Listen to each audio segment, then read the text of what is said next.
Oh, yeah. Buckle up, Buttercup. We've got Dr. Richard Allen Miller on today. This is a two-part podcast. We talk for about 45 minutes here on YouTube. Then you can jump over on Patreon for part two. You want to listen to this in full. It is jam-packed with information you're not going to get anywhere else. The Martians were not human. They had three fingers rather than five with a thumb. They were taller. I think that in the water, they were like amphibious in a sense. I don't know this. This is the sense of the dream I was in when I got there. Something happened between them and the asteroid belt, which was another planet, I think. And some kind of thing happened that put them both back down into the Stone Ages or something. And that's when they colonized Earth. Real quick, 1 minute here. Are you worried about the future of the U.S. economy? With so much uncertainty in the air, it's natural to be concerned about the security of your retirement and your retirement savings. But there's one asset that stands the test of time: gold. For centuries, gold has been a hedge against market volatility and economic instability. And with the Gold IRA from Noble Gold Investments, you can harness the power of precious metals to help protect your financial future. By rolling over your existing IRA or 401k into a self-directed gold IRA, you can enjoy the potential for long-term growth and stability. Diversify your portfolio with a tangible asset that has real value. Setting up your gold IRA has never been easier with Noble Gold Investments' streamlined process and expert guidance. This election year, don't let election volatility and uncertainty keep you up at night. Vote for the timeless safety of gold and silver in 2024. Noble Gold Investments will give you up to 10 1-ounce silver trunk coins or a 10-ounce silver American flag bar if you open up a qualified account. Go to noblegoldinvestments.com right now. That's noblegoldinvestments.com, or you can go to leapprojectgold.com and get the free ebooks. Call 1-877-646-5347 now. And let's get back to the presentation. Buckle up, Buttercup. Ladies and gentlemen, Rex Bear Leak Project. How the heck are you? Beautiful day today. I'm out here in Washington somewhere, right off the coast. It's about 60 degrees, and I hear everywhere else it's 120 degrees. Crazy. Anyway, that's not what we're here to talk about. We've got Dr. Richard Allen Miller with us, fan favorite, great friend of mine. We've known each other for like over 10 years now, Doc. It's crazy how fast time is flying. And somebody asked me yesterday, they said, Rex, do you think that the reason it feels like time is going faster is because of the Earth's core reversing? Folks, I don't know if you've read this yet, but hot off the press, there was an article that just came out with CNN, and it's titled, Earth's core has slowed down so much it's moving backward, scientists confirm. And then I found the Nature paper to go with that. Seismic ray paths and event locations are available. But does this mean we're getting ready to like have a pole shift? I mean, a magnetic reversal? What does it mean? I don't know. Let's ask the doc. Doc, great to see you, man. Thanks for the opportunity. How are you? Oh, well, pleasure to be here. Thanks for having me. I'm getting ready to celebrate my 80th birthday, which was back in March. I haven't had a break since then, but my sister gave me a vacation in Casa. These time things. I wished it was up near where you were. The beaches are prettier up there than they are down here. Yeah. Further north you go, the better the beaches. I grew up in Washington, Ocean Shores. Further north, I got up as far as Shy Beach. You don't even know what that is, do you? No. You know where Shy is? No. It's right across from Tattoosh Island. Okay. Tattoosh Island up at the north end. It's Indian Bureau ground. There's a thing called Hole in the Wall that was dug maybe a little over 1,000 years ago to enter the beaches during low tide. And I studied with Strong Eagle, who was Sitka, medicine man, and he gave me all the songs. I was teaching at the University of Washington at that time, shamanism. I had studied with Merciliati and was trying to get the real deal on shamanism. And so that the way you do it is you go do it. You don't talk about it or read about it. You go participate. And I hold all the songs and dances for a Sitka tribe. That's where the point of the arches start up there. and there's two rocks. One is a large rock and a smaller rock out in the ocean near Tatoosh Island. And the little rock, the waves go through a hole that was, apparently, and the legend is it's the baby whale is trying to catch up to mama and it's crying. That's how the ocean got its salt. That's the kind of medicine. That's what medicine is, and the history of the different. And Tatoosh Island is kind of creepy. We go up way up there by. Yeah, you have to hike into it. You have to have a BIA card too because it's Indian land, which means you're illegal on the land if you don't have a BIA card. I did, so that's a long time ago in a faraway universe. Is that by Nia Bay? Yes, that's Nia Bay. You park your car just past Nia Bay. You hike in. Oh man! So I went out to a place called Flattery Point. Yeah. Which is the furthest northwest point in the lower 48 states several years ago. I was going to go there again yesterday, but I ended up going to Lake Crescent instead. But yeah, you have to go. There's the only way on this beach. It's on the other side, from. Oh gosh, I can't even remember the names anymore. I grew up in that whole area. That's okay. That's where I learned how to do survival, living on those beaches at Shai Shai. Look it up, cool. Shai Shai Beach. Yeah. So cool, man. It's amazing. Those beaches are beautiful, but actually even further north into Canada, where the Inuit and some of the other coastal tribes are really interesting. I have a picture of May bringing the songs and dances to the Puyallup tribe in the longboat. The long, long time ago in a faraway universe. Yeah, it's interesting. Okay, the whole river, by the way, is where the medicine lodges are mostly on, and is Bigfoot real? What's that? I said, is Bigfoot real, man? I know. I can't believe there's this friend coming. I haven't seen her since the 90s, flying all the way in from Connecticut. That's doing some stories, going to do my autobiography and writing articles for the New York Times. And when I start to reminisce on all the things that I've done, I've lived a pretty full life. I've been very blessed in that regard. And right now, I'm concerned because I think we are going to go through our so-called end of days. And there will be survivors, but like Neanderthal, Neanderthal had three rings in the DNA, not two. They were more, from Cro-Magnon, and they got wiped out. When I did the study for the military back in 1974, they wanted to know what happens with magnetic pole shifts, and the bad news is that there's no records of any of that. Every 12,000 years, there's a magnetic pole shift, and all the planets now have shifted except the sun, Earth, and Mercury. And the sun just shifted pole. It looks like the Earth is doing it right now, and it almost did it last year. I remember when we did an interview and I talked about the fact that it stopped twice, but it didn't shift. It went back up in the normal direction again. And that's what's going to happen is you're going to see probably that volcano off of Crescent City on the West Coast. It'll be that volcano off of Crescent City that doesn't have a name. When that goes off, everything on I-5 disappears. West of I-5 is gone. And you can validate what it'll look like if you Google future maps of America and look at the Navy map. There's David Scallion, there's Edgar Casey, and other maps. It'll come up. Look at the one that the Navy uses, and that's the one I have developed. Crater, not Crater Lake. Crater Lake is going to be. Mount St. Helens is active right now.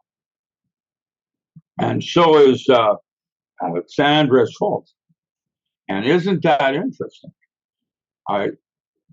What do you think's causing that, Rick? The sun determines what Gaia does, just like the solar system determines what Sol does. They're all life forms, in a sense, if you look at it that way. The project I did with NASA back in 1983 was I created a wormhole using geometry in my mind's eye. It's different than astral projection or remote viewing. It has nothing to do with the astral body or anything like that. It has to do with bilocation and why I'm writing a new field theory to supersede my holographic universe, 53 years, where anything you could imagine happened, has happened, and is happening, and you're just experiencing one of the dreams right now. Not the primary one, just one of them. And I don't think it works like that either, but that's how we're explaining the DNA and how the DNA resonance thing works in terms of being God's favored and choice and all the things that get mixed up into the stew. We're basically sugar ants in Gaia's kitchen. Gaia, as a life form, probably her kitchen is the ocean. That's where she does all of her inventing and mixing. And with our so-called better living through chemistry, with plastic now being in everything, I can only imagine what she must think about man. And Saturn has exactly the same geometry. That's in the Diamond Body book at the beginning of that series. How do I begin to talk on that? In 1974, I moved the Menninger Foundation from Topeka, Kansas to the University of Washington and started adding video feedback. That was the Diamond Body.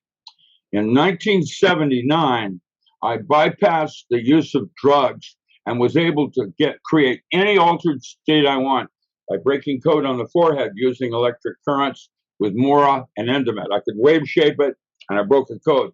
And once I had access in, I could talk. I could release any neurotransmitter. In 1983, using both of those discoveries, I created an old wormhole, and I'll send you the geometry of a hexagram going, the way it forms the wormhole. And what the best explanation I can tell you is it's kind of like bilocation, where you're having one dream, this one that you're currently enjoying, mixed with another one that's on Mars. And when now that geometry was discovered in the early 80s on Saturn, but it wasn't until the Cassini flyby that a bunch of scientists recognized it was exactly the same geometry I used back in 83 to go to Mars. And if you don't think NASA doesn't want to know where that wormhole goes, and what it means basically is that our solar system is a life form, and that our concept of space is absolutely going to change shortly. It went from astrology to astronomy, and now will be called cosmobiology, the geometric relationship of celestial bodies. That's our new definition of space. And I made some other discoveries back when I was working under Dr. Carl Schleicher, the guy with MJ12. Basically, the Oregon vortex, I flew over the Oregon vortex at 15,000 feet in a PBY with an interferometer. And what bends light at 15,000 feet? A mini black hole. And I'm going to suggest that all your ley lines and your Bermuda Triangle and all the anomalies that we have on Earth are a bunch of many black holes in a specific geometry that's going into, I have no idea out of. To open your mind just a little bit on how limited we are in comprehending what's actually going around us and why we settled in with ley lines and then moved from astrology into astronomy, and now with dark matter and some of the other concepts that we've induced into astronomy with no explanation of what it means. There's scientists now that believe the whole solar and the universe is ending, but I don't think it works like that. I don't know. I'm just a physicist, you know what I mean? What scientist thinks that? That's pretty doomy. Yeah. Well, Yeah. There's a science fiction writer. What's his name? I forget his name now. He lives in Ashland. He wrote Outland. He wrote Star Wars. Alan Dean Foster. Alan Dean Foster. And he's got a book called Into the Out of. It's a must read. A bunch of voodoo doctors are doing a little hokey pokey. And all of a sudden, a hole opens and a bunch of demons start flowing out. It's a very interesting concept. And that's where our sciences come, usually from science fiction, like Asimov and his rules for AI. You know, we haven't have any clue yet. When I came out of grad school, I joined the Church of All Worlds, neo-pagan, based on Helens, Stranger in a Strange Land. And so, you know, I'm an old player from way back trying to figure out what's I worked with his godson. What's that? I worked with Richard Heinlein's godson for like 6 months in Federal Way when I was selling timeshare.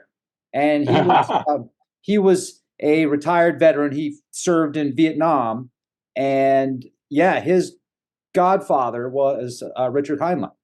And I hadn't even heard of that book until that. And this was fascinating book, by the way. Yeah. Well, yeah, Stranger in a Strange Land.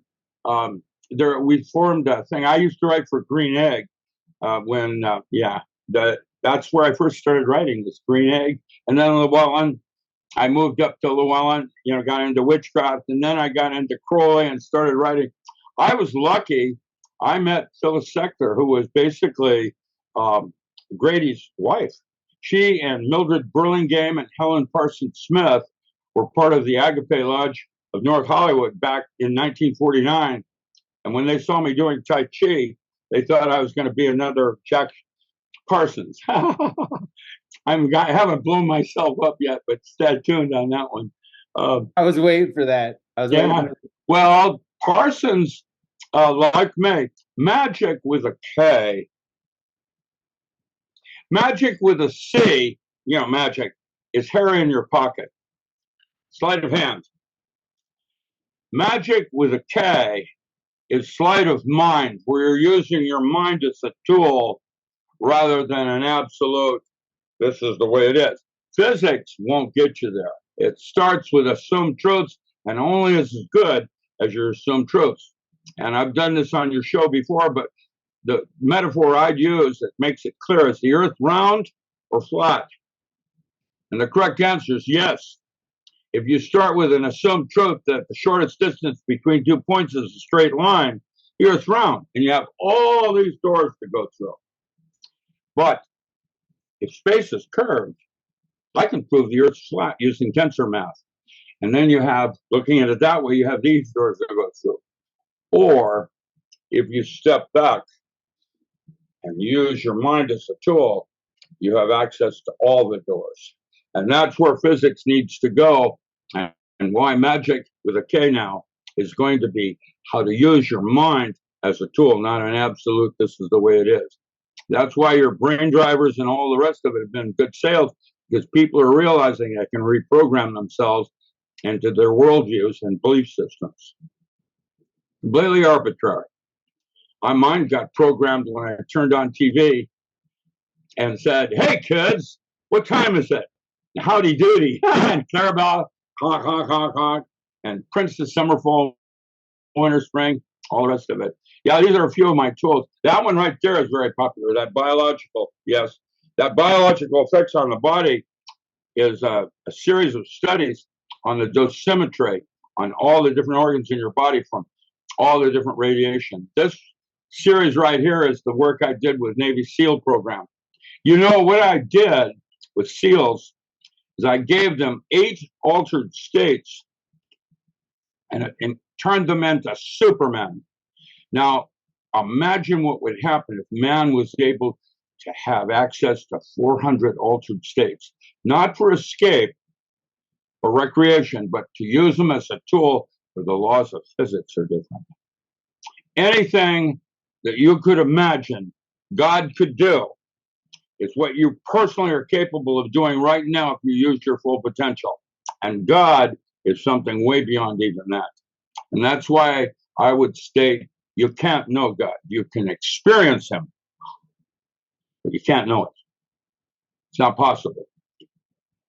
Now, I don't know where man's going to go because we're right there at that stage where I'm trying to access this. I was at the Y the other day and I went into one of my altered states that I train SEALs on, how to change your perception of time with breath control. I laid back in the water and I started breathing, and all of a sudden everything slowed down.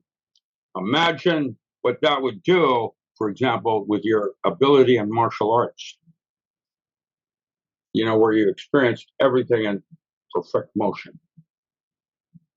Like Spider-Man. So, yeah, that's just changing. That's with breath control. Just with breath control. And that's something you can do simply.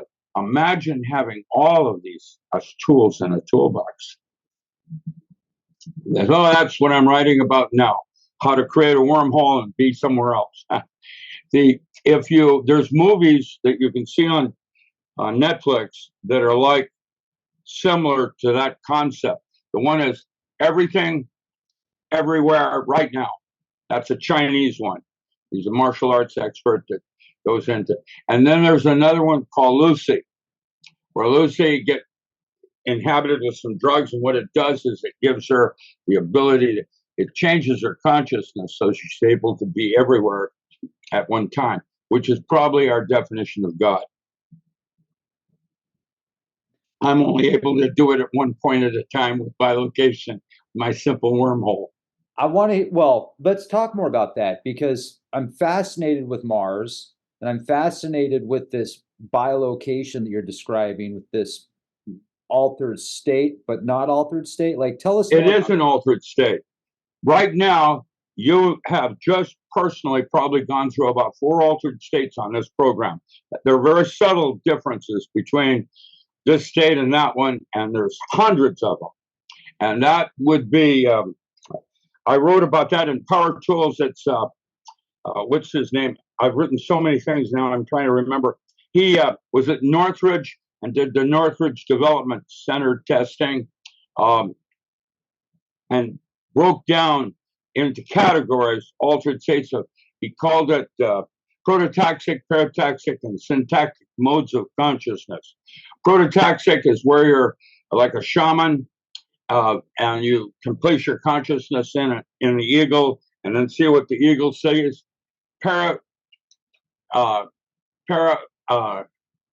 Paraconsciousness was more like archetypal, like dreams and mythology. And syntactic modes would be like where you're doing it consciously. Man is on the threshold with some choices he's going to be offered. And well, I'm old. I don't know what I want anymore. I used to think I wanted to get off the planet. I probably have. Without really, yeah, in my dreams. What do you think dreams are about? And all the different kinds of dreams. I mean, it just seems like different types of. They're all real. They're just as real as what's happening right this moment.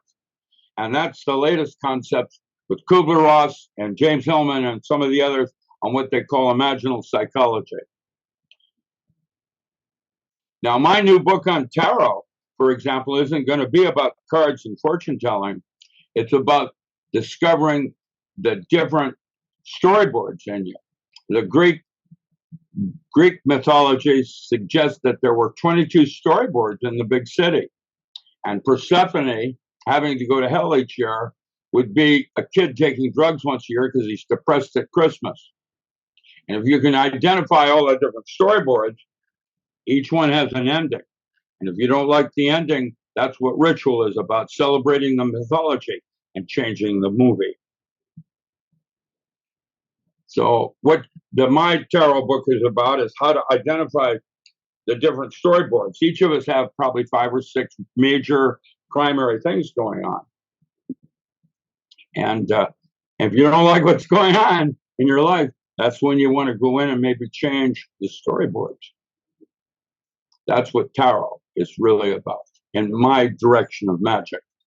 using my mind as a tool. And what the Greek mythologies, where they tried to talk about archetypes, is primary basics, storyboard to them. And there's 22 stories in the big city. And by the way, Greek mythology started 11,400 years ago, not 12,000 years, which is the pole shift. We have no written records. Every 12,000 years, there is nothing that survives in written records. And I had, when the study I did, I went back 5 epochs, and I had to look at geology and what happened on the Earth. That's how I did it. And my study said there was a 3 sigma error coefficient on it.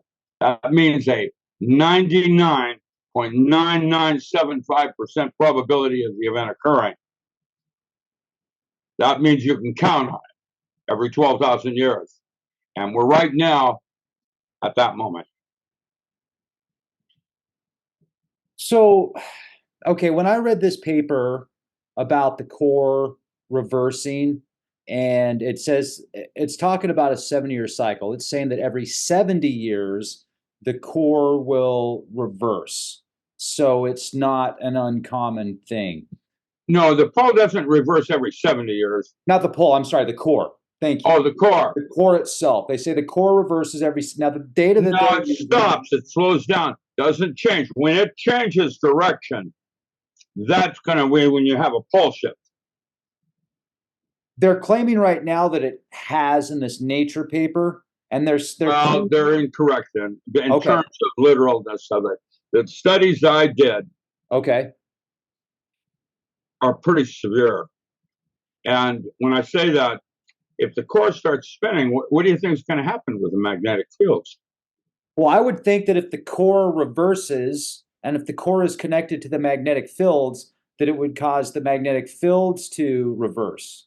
That's correct. And that's what is possibly happening right this moment, right now. And guess what triggered it? The sun. And the sunspots that came back 3 times last week. Now, last year when I did I think it was in February or something a year ago, the core had stopped twice, but it started spinning in the same direction again.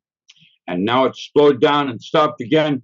And now it appears to be spinning in the opposite, starting to spin in the opposite direction. And when and if that does happen, that's when all the volcanoes start going off and the creep of geographical changes occur, like Russia and Alaska can be connected and things like that. Well, I don't know what's going to go on. I'm only a physicist. I'm good at what I do, but I know I can't get there from here. And I can only guess. And that's what I'm trying to do now, is do my best guess and say, no matter what else, you've got 3 minutes for air, 3 days for water, and 3 weeks for food. What's important? And so I've got friends that are prepping right now with their food, water, etc. Like, so right now there's some seismic activity all over. Yeah. Well, all over, yeah. But Mount St. Helens, there's some new articles that came out. I just found a paper about Mount St. Helens, and I was going to share this with you real quick. Yeah, there's all kinds of. The thing is, and here's the bad news. I've watched orca chase dolphin up at Friday Harbor, food chain. And orca and dolphin actually have bigger brain cases than man. And orca is more superior to man in that it has a cerebral cortex that's literally higher brain function, twice the size of man. That mammal is firing 60%, not 10 like man is. And that mammal has access to 9/10 of the biosphere, where man, even with all of our technology, has access to only 1/10. Who's superior? And when you realize that life forms like that, it's about food chain, what do you think an alien eats? Energy. Yeah. Well, the close encounter I had was emotional. I don't know how to explain it. It's an emotional form of dialogue. And I'm guessing that's their food. They eat emotions. It's a higher level of protein. Well, as a metaphor, my concern is to not be scared, to control and use your emotions as tools rather than have them rule you.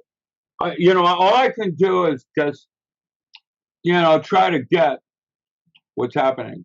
And I know I can't get there from here. And the bad news is I probably never will know in this form here. What death is probably about is when you go home and you reconnect with all the different parts of you. That's what I think is happening. But I don't know. Interesting, isn't it? Yeah, it'd be really interesting to see this from a like a Hawkeye view, from looking at the solar system as you describe as this biological. Well, the stag, that's 14th century. That's the modern alchemist, where as Christian mystic, where the stag and the unicorn in the forest go. That's soul and spirit within matter. That's a Christian concept. That's where all that concept of the soul, the immortal part of body, the stag and the unicorn in the forest in matter. Yeah, I'm trying to grok. That's a good word, by the way. Grok. What's really going on, and I can get close, but it's like Simon says, I can go halfway to the door. I never will probably ever get that cigar.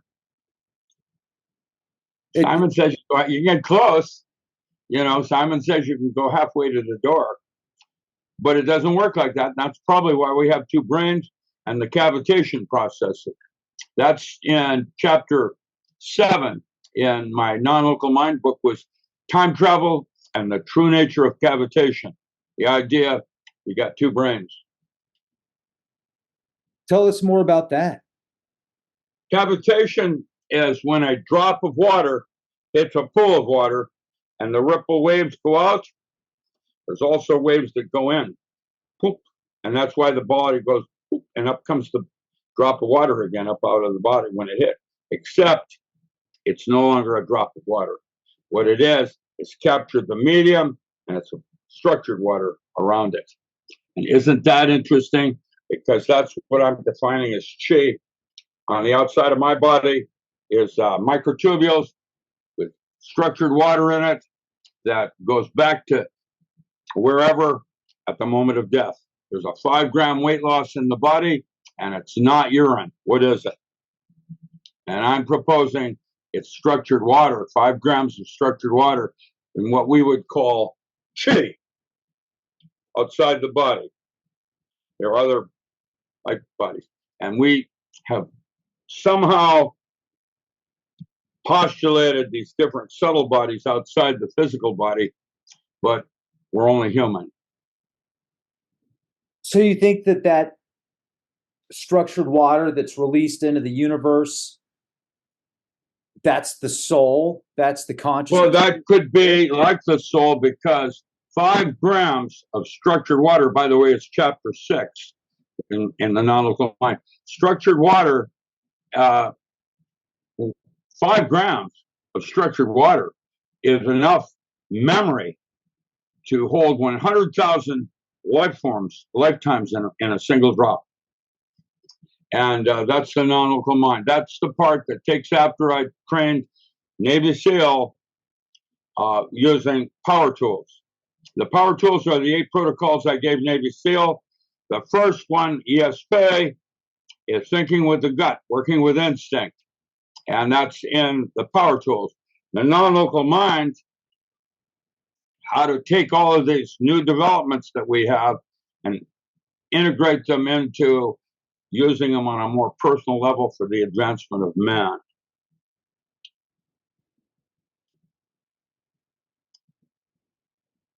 Lots and lots of books. Here's one that, Can You Live Off the Grid for 30 Days? That's a good one. It runs it down, including the 7th chapter 7, which is your go bag, having something ready to walk out the door in 5 minutes. If you had to grab everything, you have it all ready to go.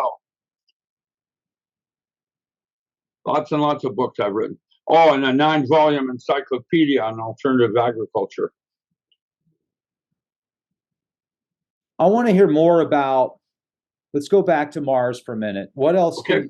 I'm fascinated with Mars. Absolutely. When we got there, I believe that, okay, there's some new data on Mars that's important to state.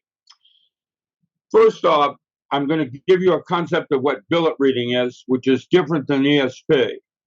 Billet reading is when Keith Milton Reinhardt from the Aquarian Foundation walked into a class I was teaching at the UW. I had 102 students. Each student wrote on a piece of paper a question and then put it in their pocket. In other words, he doesn't know what the question is. He's going to answer your question. And my question was, prove to me you're not reading my mind.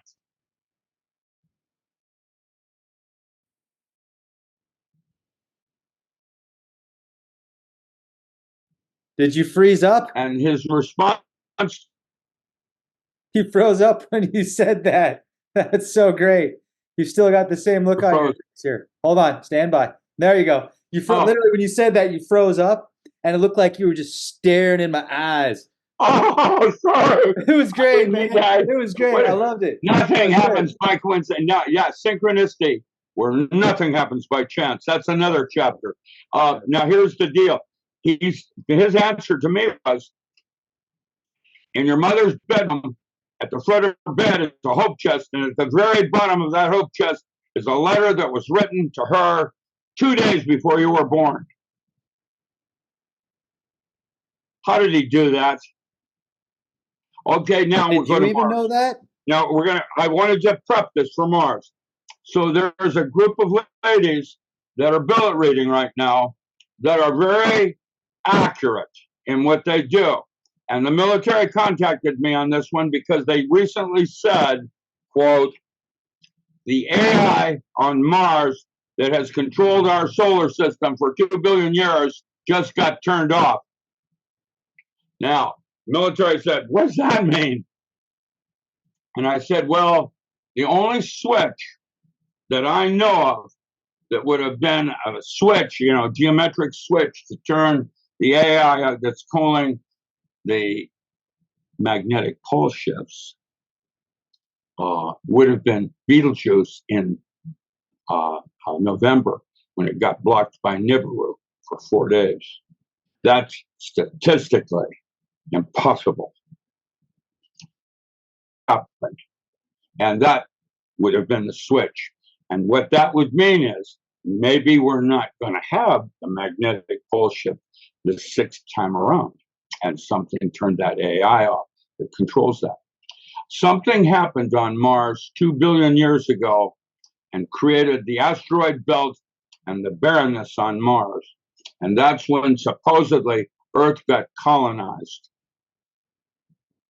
I don't know. It's an interesting conjecture. Who knows? But when we were there, there's more water physically on Mars than there is Earth. Did you know that? I did, but I got to ask a question real quick. So where did this theory come from about the AI and the 2 billion? These are a group of ladies that do billet reading and Aquarian Foundation. Now that Keith Milton Reinhardt is dead and so on. Keith Milton Reinhardt was like Jack Schwartz or Uri Geller. He was able to do phenomena that was paranormal, but was not extrasensory perception, which is mostly instinct working with gut. And my book talks about how to, the ESP book talks about how to do that. There's an altered state just right there, not where you are, right there. And if you go to that altered state, your ability in guessing increases 400 times over where you are right now. And that was when I discovered that was when I did mission control with Ed Mitchell in 1971. We did those ESP studies. And back then, both ESP and hypnosis were pseudosciences. They weren't real. Now they are. We understand what instinct means. basically your first thought is always the most correct. It's when you start to use your upper brain logic, trying to create other options that you screw it up. Your first is always right. And that was the first protocol I trained SEALs on. And then from there, then once they had that, I did other protocols in the power tools. And it's John Curtis Gowan at Northridge that did the Northridge development tests. John Curtis Gowan. And he wrote a book called Trance, Art, and Creativity. And you absolutely, it's a must read. What he does is creates an anthology of mystical states and all the different possible altered states that there are. And each one is different. And that's what I'm trying to develop now is some mathematics that I'm going to be using a form of knot theory and a virtual form of knot theory, Kaufman's form, to describe multiverse. This is where I take 10 strings, string theory, add an 11th string at wormhole to interconnect them. That's super string. And then I'll be a little Boy Scout tying knots in them. That is my mathematical way of approaching it. Sounds. We have a intense. What's that, sir? Yeah, it sounds intense. I could barely tie a regular knot. Well, I'm going to make sure that the one I tie with 13 strands around it actually snaps my neck properly. I'm just kidding. Okay, so I want to, if I can, this is so fascinating. I'm taking notes as we're talking, and you brought up, so you create this wormhole to Mars. What do you physically, or what do you see? It's a meditational thing of creating a diamond body in your mind's eye, and then being able to twist it into itself. And it takes time to practice on how to do that. I'll send you, at the end of this interview, I'll send you a gift that is metaphorically like what it's about. I'll do that, and you can post that. I would recommend you not stare at it very long. Who knows where you're going to go? Okay, and I appreciate that. But what did you personally observe on Mars when you did this one? The Martians were not human. They had they were like three fingers rather than 5 with a thumb. They were okay. They were taller. I think that in the water, they were like amphibious in a sense. I don't know this. This is the sense of the dream I was in when I got there. I have to say, something happened between them and the asteroid belt, which was another planet, I think. And some kind of thing happened that put them both back down into the Stone Ages or something. And that's when they colonized Earth. As a metaphor, because Earth is not real. It's a bunch of mini black holes going into itself. If you realize what I'm really trying to suggest. And so the metaphor is there's something way more going on that we haven't even come close to yet. Envisioning what's really going on with space and time. Time isn't real either. It's a construct. The duration of consciousness. Okay, so now I'm like super intrigued here. You saw amphibious beings on Mars with 3 fingers? Yeah. That's what we encountered. Yeah. Like you and others saw these things? Well, I don't know how to explain it. They weren't fish and they weren't human, but they were somewhere in between the two, like Aquaman, but not like that. Like different. No, I'm not kidding. They lived in water. That the water planet, there's actually literally more water right now on Mars than there is on Earth, and most of Earth's water is underground. So when you're observing these beings, are they observing you too? Your voice is now getting distorted. Isn't that interesting? Could they observe you too? What's that? Could they see you seeing them in this dream? Did they know you were watching them? I don't know. I didn't have contact with them like that. Wasn't like that. It's like I was watching a movie. Okay. And did you It's like see? I'm watching a movie or something. It wasn't like I had interaction with the movie. Was there technology that you saw there? Oh yeah. Oh yeah. There's technology, stuff I didn't even understand. You know, one of the studies I did regarding technology under Schleicher was Tibet. I went to Tibet, and the Tibetan monasteries have this technology with big long horns that they blow to communicate across canyons. Okay, when you put 17 of them in a specific geometric alignment, it so compressed the air that large objects floated and you could push them with a finger. I saw him film that. Now we don't. Where's that technology? I'm going to have to take a quick break to the. Absolutely. I'll see you in a couple minutes. Yeah, I'll be right back. Take all the time you need. Right on. Yeah. All right. Thanks, Rick. Yep. Ladies and gentlemen, are you not blown away right now? I told you buckle up, Buttercup, for a reason. This is fascinating. Every time we've got Dr. Richard Allen Miller on the program, always a lot of fun, and you got to keep up. I mean, you got to keep up. You're not going to be multitasking when you talk to the doc because he is cruising, man. Turbocharged still after all these years, 81 years young, 80 years young, and you will be right back, and I'll be right back. We'll see you in a minute, folks. Real quick, check us out over on Patreon. Why? Because I have hundreds of hours of exclusive content, ad-free, uncensored, unedited, stuff that we can only talk about on Patreon, beyond the cutting edge, and you'll get access to it for only $1 a month.